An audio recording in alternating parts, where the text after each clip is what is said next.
What's the vibe, y'all? Welcome to another episode of Running Off the Screen. I'm the man they call Mac. There is no denying the Raptors are entrenched in the most competitive division in the NBA. This past season, the teams in the Atlantic Division held down 4 out of the 8 Eastern Conference playoff spots, which made it the only division to have 4 teams make the playoffs. Now, we know this isn't a tug of war or a perpetual round robin over an 82-game stretch between division foes. So, regarding how the rest of the NBA fare, the teams outside the division combined for a 42% win percentage versus the Atlantic. To me, what makes this more impressive is this is all considering how slow the Celtics started the season, the Ben Simmons drama with the 76ers and then being MIA on the court for the Nets, Kyrie Irving having to miss majority of the season, and the Raptors, they had a continuous revolving door of injuries to their core pieces seemingly for the entire year, and then the Knicks, the non-playoff team in the bunch, regressing and failing to build on the momentum they had during the 2020-2021 season. Of course, no 2 years are alike, and I anticipate the best way to begin gauging our chances this upcoming season is to look at what key additions were made. And before you ask, yes, I considered putting Bo Cruz on the list, but in all seriousness, this graphic probably doesn't scream conference finals, at least when you're comparing the significance of the move made by the team shown.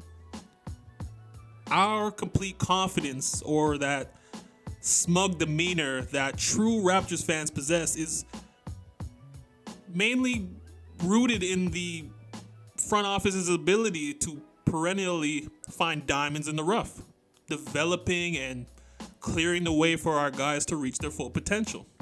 Now, whether they take flight when given the opportunity is up to them.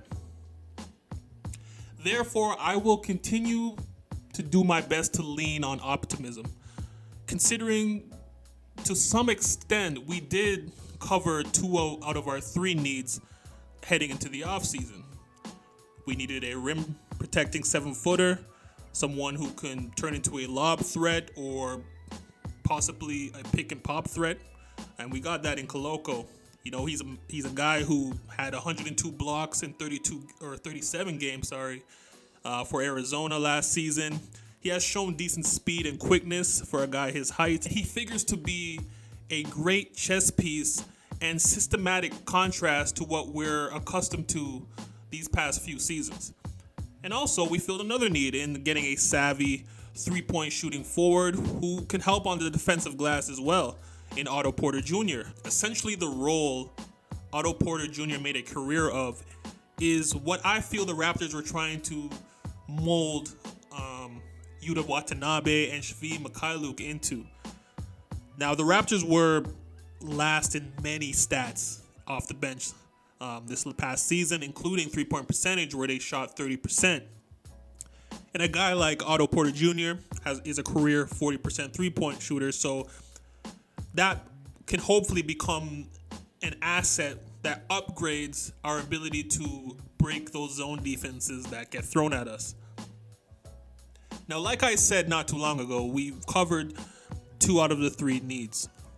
Having said that, we could assume the third and final need will play a major factor in this season's training camp battle.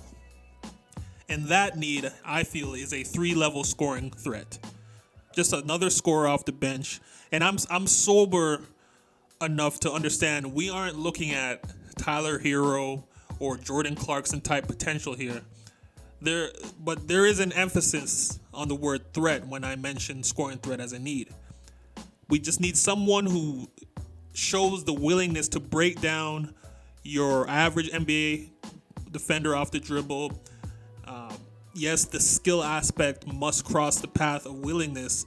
What I believe Masai and Nurse are searching for out of this group of roster hopefuls is who can impose their will and attack the basket at a good rate, followed by shot creation off the dribble. Now, Delano Banton figures to be a roster lock in my eyes. However, he does have a partial guarantee on his contract. So virtually, this leaves 2 open spots up for grabs between 5 players. But you know what? Let me save the full training camp analysis for the next episode. Now, as much as I am putting an emphasis on the offensive side, I understand the defensive side of the court will keep us in the games and just lead to easier ways for offensive output.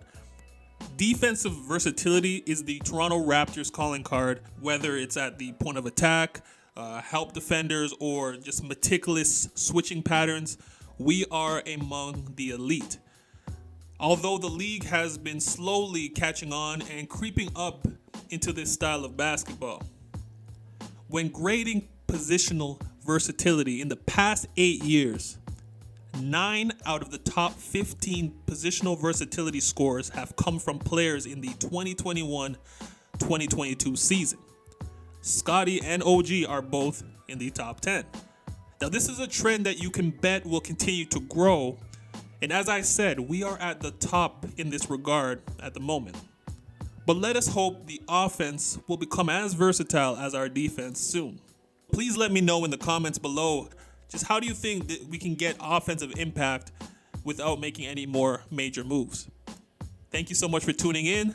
Until next time, please remember to like, subscribe, and raise the vibe. Peace.